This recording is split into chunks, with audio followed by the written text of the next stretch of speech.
Teresa Rice's husband, Albert, moved to Detroit from South Carolina to start a new life with her. The two were married in October, and a couple of weeks ago, what started as a cough and then a fever landed him on a ventilator. He didn't make it. He was only 39. And a newlywed. Albert Barber went to get a haircut just days before Michigan's stay-at-home order was put in place. It's something his wife, Latresa, was worried about. I asked him not to go because I said on Monday they're going to do a shutdown. Latresa had traveled to California for a work trip earlier in March. She doesn't believe she was exposed during that time. Soon after Albert's haircut, she says he developed a cough and then a fever and then had trouble breathing. So she and her husband self-quarantined. Within days, though, Albert's symptoms were bad enough that he was admitted to Sinai Grace and eventually moved to Pontiac General. They were treating him as if he had it before they got the results. They told me it would take 10 days to get the results back because Michigan was so backed up. April 2nd, the day Albert died, Latresa received those results. He'd tested positive for COVID-19. He's a dynamic preacher, an awesome musician. He is just a great guy. Latresa is sharing her heartbreak because she wants people to know everyone is at risk and everyone needs to do their part to stay safe. I'm watching people who are not taking this seriously. They're partying, they're visiting everybody, and I lost the love of my life because he wanted to go get a haircut. Albert had sleep apnea and high blood pressure, but nothing Latresa thought would make him high risk. Her only way to say goodbye to him was through a screen. The doctor at Pontiac General used her personal cell phone to allow him to FaceTime me, to talk to me, and I was able to pray with him before they put him on a ventilator. A hairdo is not worth it. A birthday party is not worth it. Latresa is also facing the challenges of planning a funeral during this health crisis, including trying to move Albert's body from Detroit to South Carolina, where his family is from, and also the limitations in place right now when it comes to in-person visitation. Jen Shantz, 7 Action News.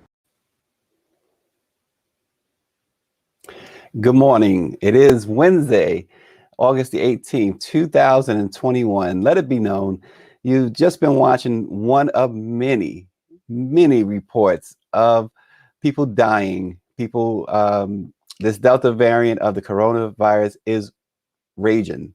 And so the National Newspaper Publishers Association and the Black Press of America is going to be bringing you on a more regular basis on this program these heart-wrenching stories.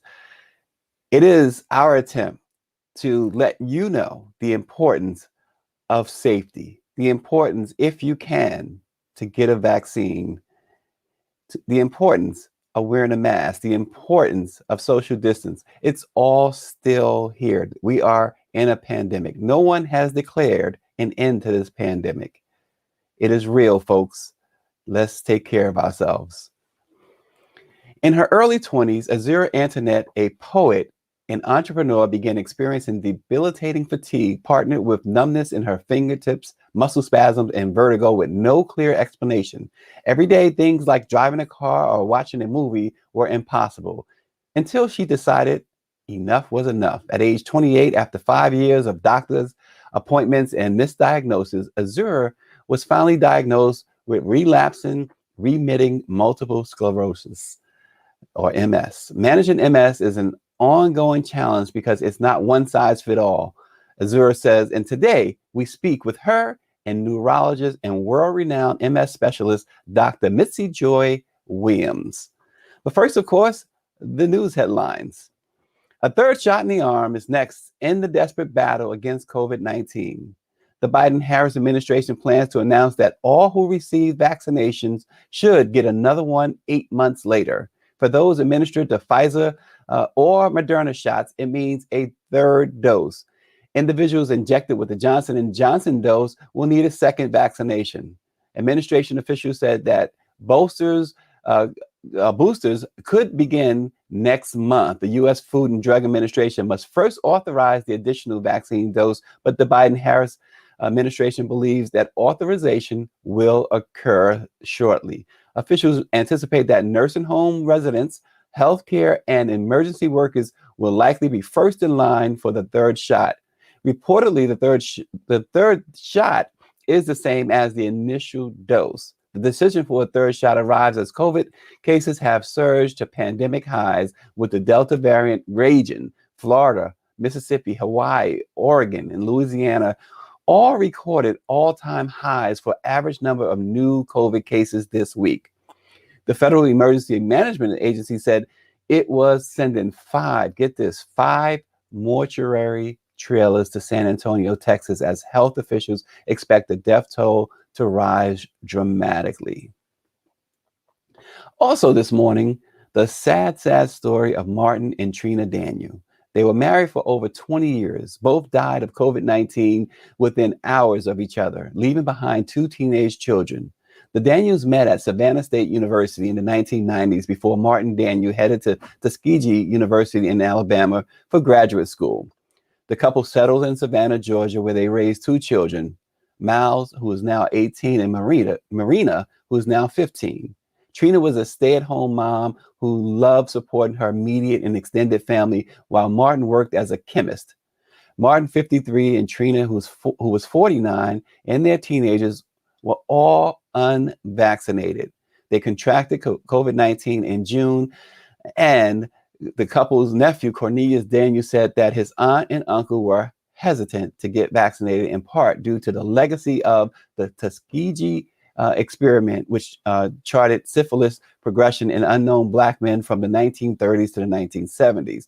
Martin Daniel had a quote-unquote stubborn attitude toward vaccines in general, Cornelius, his nephew, said. He trusted the vaccines that had been around for a while, like polio, but felt the COVID-19 vaccines were developed much too quickly. The Daniels eventually came around to the idea and were scheduled to get the vaccine in mid-July, the week after they died. Their nephew said that they had symptoms became more and more by the end of June, and it quickly spiraled out of control around the 4th of July. Martin Daniel died at home on July 6th. Trina was hospitalized and died that night. Miles and Marina, battling COVID-19 while their parents died, went to the hospital on July 7th for treatment. They were released hours later, but had to quarantine for 2 weeks while dealing with the loss of both parents. After a painful month, both teens are doing well and adjusting to the new normal, the nephew Cornelius said. The family were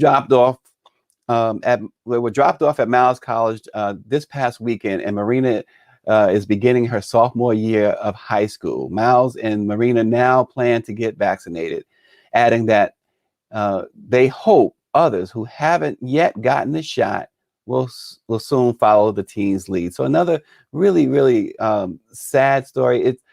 These deaths, as Dr. Anthony Fauci says, they are avoidable.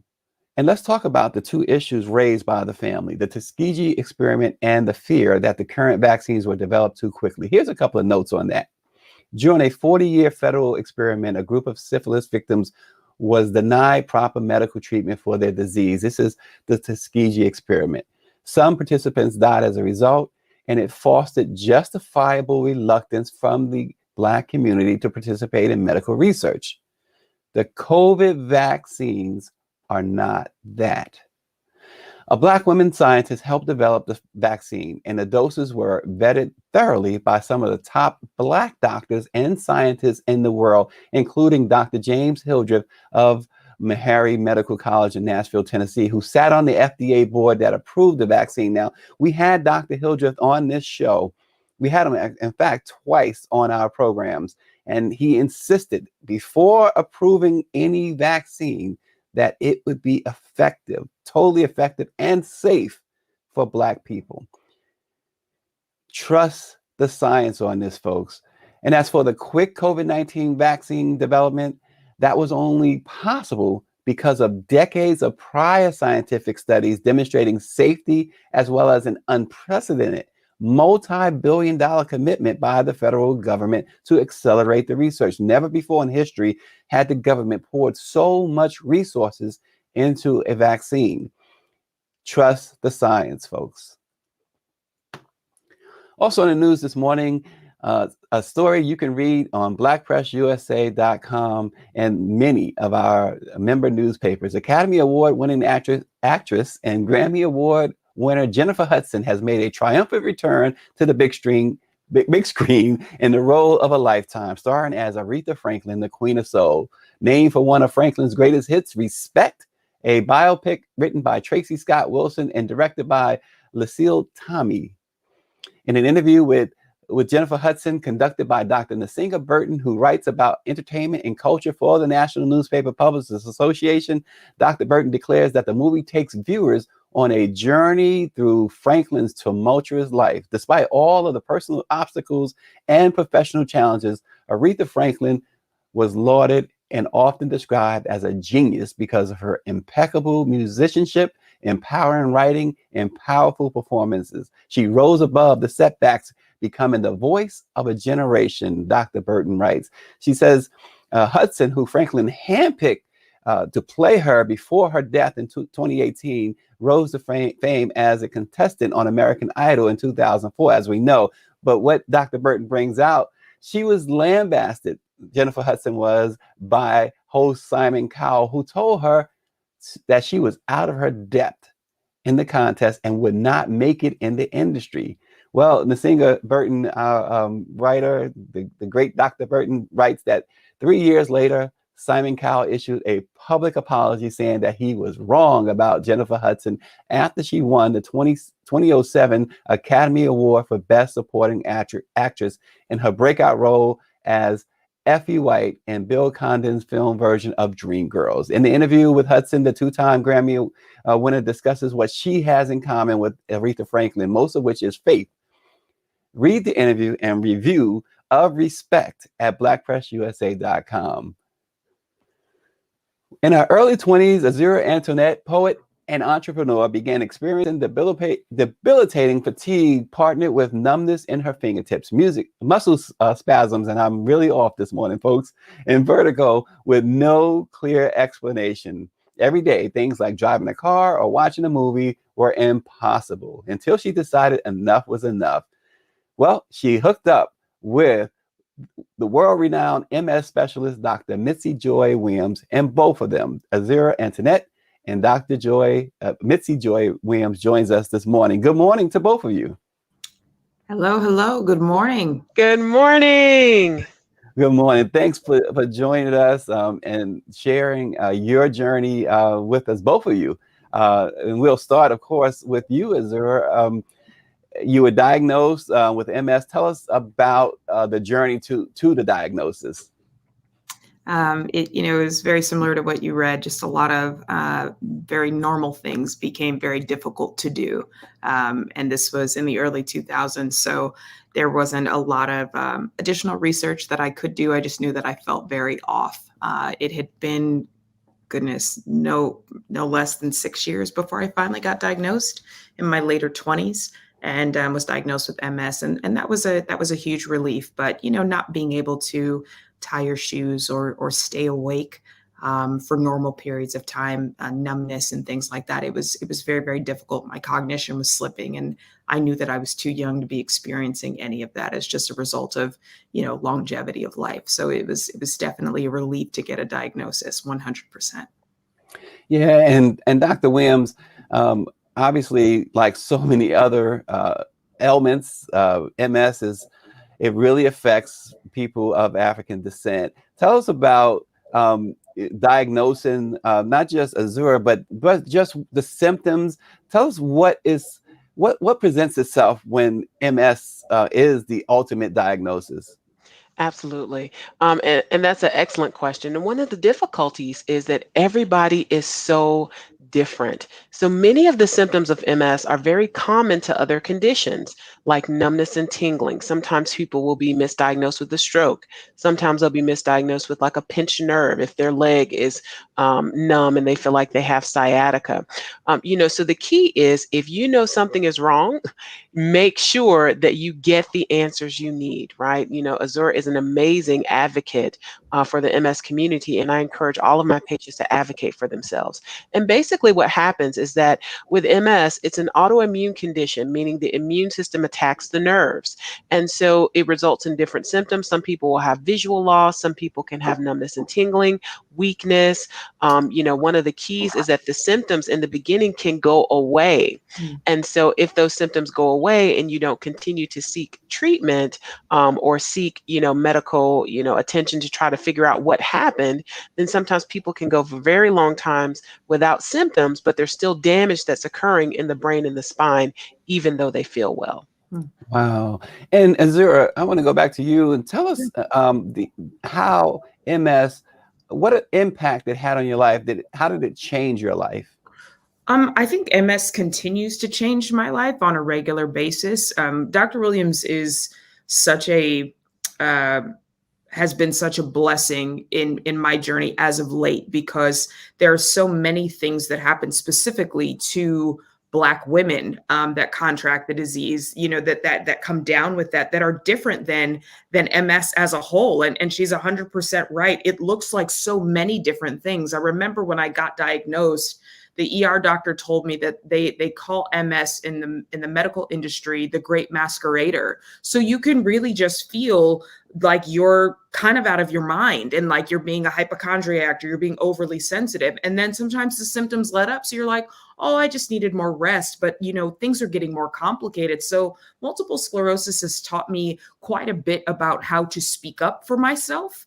How to make sure that I have medical care and a medical team that is listening to me, and teaches me a lot to not call anything normalized. I do my best to try and be patient with how the days look. And sometimes you can have a great morning and a terrible night. You really just don't know. But I am learning so much more, not only by having a medical team that I feel strongly about, but by having people like Dr. Williams and her practice and her research that helps me just understand where my disease can go, how it can get worse and get better, because the knowledge, that's everything. And in our case, having multiple sclerosis, managing your stress will save your life. It truly will. And so having knowledge helps alleviate a lot of those very, very dark paths that a lot of African Americans find themselves dealing with, because mental health is not foremost in our communities. So this has been, it's been massive. MS has changed everything about the way that I live on a daily basis. Yeah, and you mentioned something. You mentioned stress, right? And there's a couple of things with that. One, Dr. Williams, I want to go to you for this. And in the Black community, stress is like water. It's like breathing, right? We see so much. We are so disproportionately affected by everything. But systemic racism, so much goes on.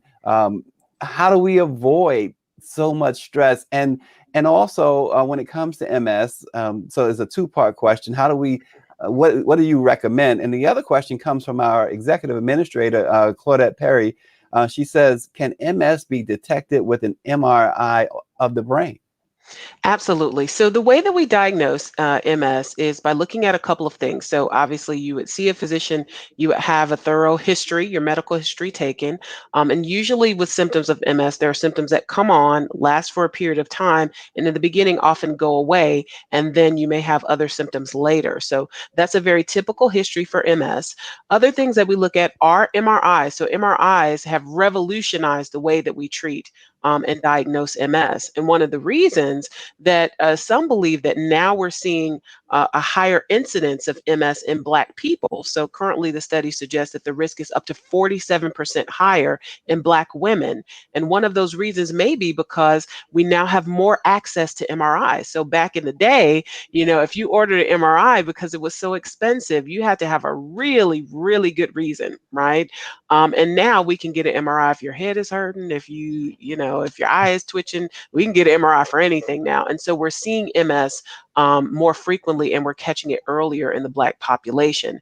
In terms of stress, I really take a very holistic approach in my practice. So, I do believe in traditional medicine and that medicines do play a part in slowing the progression of disease, but the medicine does not get rid of the part that you play in your own health, right? So we have to actively do things to try to decrease that stress. I tell my patients, if you're awake, you're going to have stress, right? And we can't knock you out all day. So what can we do to help that? There are things like meditation. There are all different types of vehicles where meditation is becoming much more prevalent in the Black community. There are even Black people who've invented applications and apps for meditation and things like that. I recommend doing things that help to decrease that stress for you: exercise, moving around, adjusting your diet, right? All of those things can help decrease some of that stress, trying to get enough sleep at night. So it's a two-parter, right? We can't get rid of all of the stressors in our lives, but certainly we can do things to actively combat that stress. Yeah, and before I go back to you, Azure, I want to bring on the president and CEO of the National Newspaper Publishers Association, Dr. Benjamin F. Chavis Jr. Dr. Chavis, good morning. Good morning, Stacey Brown, and good morning to our guests. Thank you so much for joining the Black Press of America.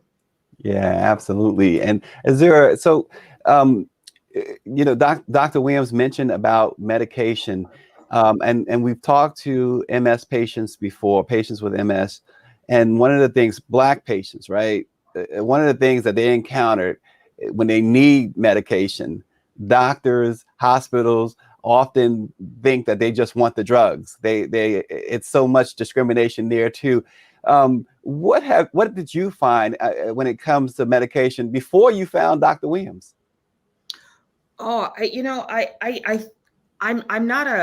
I wouldn't call myself an authority on how people should go about their medical journey, but I do find that if you didn't identify what was happening, like and be completely transparent with your medical team, they can't help you treat it. So there's not a one size fits all. There are so many different medications, and some work really great for colleagues of mine that have MS, and other people don't tolerate it as well. And so I don't feel comfortable giving advice like that, but I do know what has changed for me and made everything better is being able to communicate exactly what I'm processing and feeling so that they can take that information, internalize that, and then give me their best retort. But it's going to change all the time. What I am learning is that because it's a neurological disorder that has to do, your nervous system and your brain, like those are our two most complex parts. I don't know science the way Dr. Williams knows it. I just know that our bodies are constantly changing, and MS changes its mind all the time. It is one of the most infuriating parts about having the disease itself is that it's inconsistent. So that makes it habitually infuriating. And is there what was your first reaction when you discovered you had MS, when you were diagnosed? Did you many people might feel, oh my gosh, I'm gonna die, or the worst? Yeah, well, listen, look, right up until I met Dr. Williams, when we were recording the documentary for moretoms.com, I didn't even know that the numbers were disproportionate to Black people. Additionally, I had no idea that there were neurologists that were studying only this. So when they told me about Dr. Williams, I was like, oh, she's the greatest of all time. And then I met Dr. Williams and she was like, I've been studying this since I was brand new and I had a mentor. And so that knowledge has completely transformed my information and grown a community. And Dr. Williams, I would kick it back to you because I think that it's so important that more people know. Everyone doesn't have my agency. So I want to know how to get Dr. Williams' message and her work and that practice out, because that information can save our lives 100%. And I kick it to Doc. Yeah, so I mean, thank you. There's so much that I could say, but I know that we have a time limit. But the first thing I would say is it's important for people to seek treatment early. So very much like when we're talking and having this whole conversation about COVID-19, there often can be hesitancy to be treated for certain conditions. And with MS, some of the treatments do have certain side effects, and I'm not going to go into a lot of detail about those. Um, but the important thing is to find a doctor that you feel comfortable with, that you can talk to. And one of the most disheartening things that I see poor outcomes in our community because people don't want to start treatment. And certainly we want to do things like diet and exercise, but those often do not treat the underlying immune system problem. And so I see folks who've gone on this journey and done, just diet, not gone to the doctor. And then when they come to me and their leg is not moving, I can't fix that, right? So the Mhm. treatments that we have are preventative, so it's important that people seek treatment early and find the treatment that's right for them, but don't totally just dismiss it and disappear, because once that disability, whether it's visual loss, weakness, numbness, trouble walking, we can't fix what's already broken. The medicines try to prevent new things from being broken. And then the other piece that Azure was alluding to with my research is very similar. We know that the outcomes are worse in the Black community, and there are lots of things that play into that. One of the biggest issues is that we also don't have a lot of Black people in our research studies. So when we try to look for information about why our community is doing more poorly or doing worse, when I go look at the studies, there are only 5 or 10 Black people in the studies. And there are a lot of different reasons for that. All of them are not the fault of the people living with the condition. Some of them are institutional, the places we choose to do research, not having diverse researchers, not choosing places where we can access these communities. And so there's a lot that goes into it, but I think certainly there's a lot of work that needs to be done to make healthcare more equitable, especially in the MS community. And, I started doing this research because I just really want to see people do better. I just was tired of seeing our folks doing so poorly and wanted to see how I could help to change the narrative and to increase the diversity in clinical research for MS. Yeah, absolutely. Want to bring Dr. Chavis into the conversation. Dr. Chavis, as you well know, MS is so serious, especially in the Black community. I want you to jump in.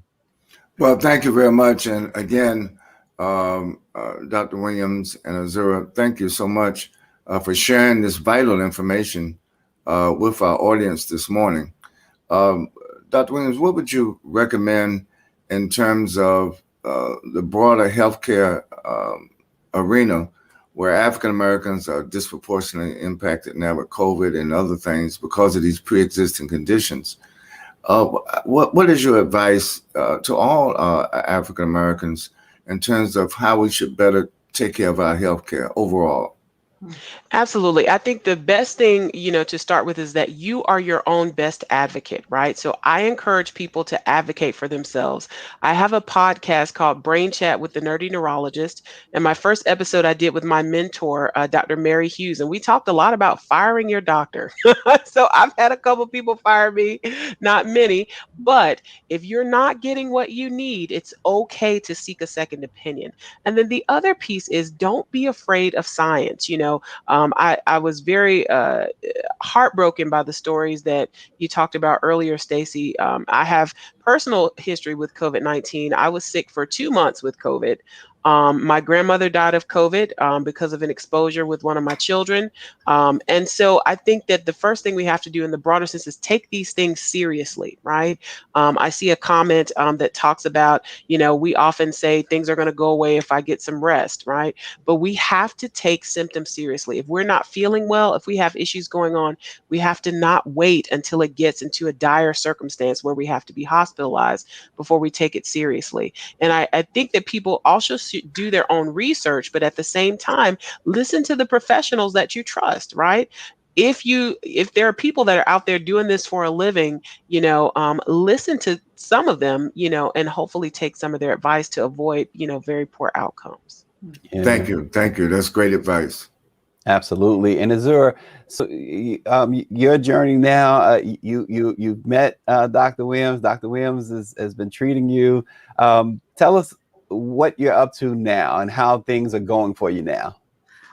Things are good. I've just relocated to Atlanta. I'm so happy to be near Doc. I know I bug her. I plan on bugging her so much more.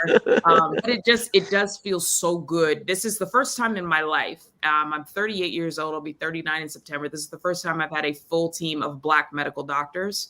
And that has been an incredible thing to witness. And Dr. Williams told me something when we first met that I'll never forget.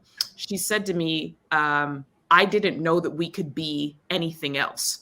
I didn't know that we were going to do anything else. That blew my mind. I've traveled all over the world as a speaker, and I've never heard such confidence. But being here and seeing so much beautiful excellence and education and experience has been incredible. And the more2ms.com campaign that Dr. Williams and I met on has really opened me up to the advocacy around this disease and not having shame about it, because Dr. Williams is right. And whoever made the comment earlier about, oh, just get some rest, that's a huge pandemic in our own culture. Get some sleep, have a ginger ale, go to bed early. Like that's not going to do it. And so I waited until I lost my ability to walk. I waited until I lost my ability to handwrite, until I had vision loss. And by the grace of the universe, God, and medication, I wasn't too far gone, but MS can show up like a train wreck. And so we do need to be cognizant and not so reticent to go in and find out the information. And yes, it's scary, but by having research and by having experts and people that are just focused on our wellness, we can get better. So I encourage anyone to go to more2ms.com, watch the documentary. It's short, it's concise, it's stories about Black people suffering with MS. Dr. Williams is in there giving us her knowledge, and we need to continue to grow these stories. You do not have to be a celebrity for this to be important. You do not have to have a national press campaign for this to matter. We need more research. We need the pharma companies to get involved and talk to us more so that people out there that are studying this, like Dr. Williams' practice, can help us live our best lives, can help us be here and be present and be accounted for. But we also have to take responsibility by just speaking up and saying, hey, I don't feel good. Yeah. Now, again, tell us the name of the documentary and where we can find it at. You can find it at more2ms.com. That's more2ms.com. You'll see us there. Click through the links. You'll see our faces. We look awesome. You should definitely watch it. Really Absolutely. Well, Azure looks awesome. I do okay, but Azure looks awesome. Don't you start. Yeah. And I think, the key, one of the reasons that this documentary was so important to me to be a part of is that, I see so many people living with MS who felt like they were alone. Right. So many Black people who say, I didn't know anybody who had MS. I thought MS was a disease that only occurred in white people. And it's important to be part of a community and to realize you're not by yourself. Because I remember sitting in my exam room and I would tell at least 10 patients in a row, I promise I have 30 other people that look just like you. And they're like, well, where are they? Right. And so it allows you to see that there are other people like you, who are surviving and thriving with MS, who have some challenges, but who are living well. And I think that that's the key for people to know that they can live well with MS. Yeah, I'm glad you said that too about seeing people who look like you. There's 2 points there, because Celeste Hart had wrote in just before you said that she believed that MS was a white folks disease. And also you mentioned about the patients having people who you have 30 others who look just like you. Well, Azure said something very, very interesting. And I want both of you to briefly, because we are unfortunately running out of time, but briefly talk about the importance of what she said. She said she has a team of Black doctors. How important is that just for the psyche of a patient? Man, listen here, Stacey Brown. I tell you what, it'll blow your whole mind. This last season, I got the opportunity and the blessing to be on Grey's Anatomy. I'm the first character that was ever portrayed in the show that had the disease that her character had. And that was incredible. So the visibility of that was phenomenal. But Janssen Pharmaceuticals has brought together a team of gangbusters to talk about exactly what's happening in this community. And they brought me to Dr. Williams. I Google everything. and I could not find her. So like what we're here to do is we're going to sing that, whistle that, and get that out there, because being able to see yourself visibly, that's massive. And feeling better here because of something that you can witness, that can change your insides too. And that can just give you confidence to look at your doctor who looks like you and say, hey, is this normal? Hey, is this a thing? If I am as well read as I am, and I didn't know all of these things specific, you can almost just start to think like, oh, well, maybe this isn't what this is. But Tamia, the wife of basketball player Grant Hill, has MS. Yeah. Michelle Obama's father died of MS. Like, Montel Williams, a lot of people know about that, but all we can do is put the information out there. So Jansen has teamed up with us to talk about this. We've got this incredible documentary, and the documentary features real people, real Black people every day in their lives making it. And Dr. Williams is one of, I think she told me there were 13 in the country, 13 specialists that study just this with us. And I'm telling you, it's massive. Watch the documentary, go to morethanms.com, see that, and look at those symptoms, y'all, because it's not as difficult and high science as you think it is. It's simple things, and you got to be able to speak up. You've got to do that. morethanms.com. That's the best thing you can do today. Wow, I love the passion, Azure. Dr. Williams, in 60 seconds, what else would you like to add to that? Ooh, I mean, Azure is a hard act to follow. But what I would add is that, in terms of advocating for yourself, you have to find a team that you feel comfortable with. There are maybe less than 20 Black MS specialists in the country.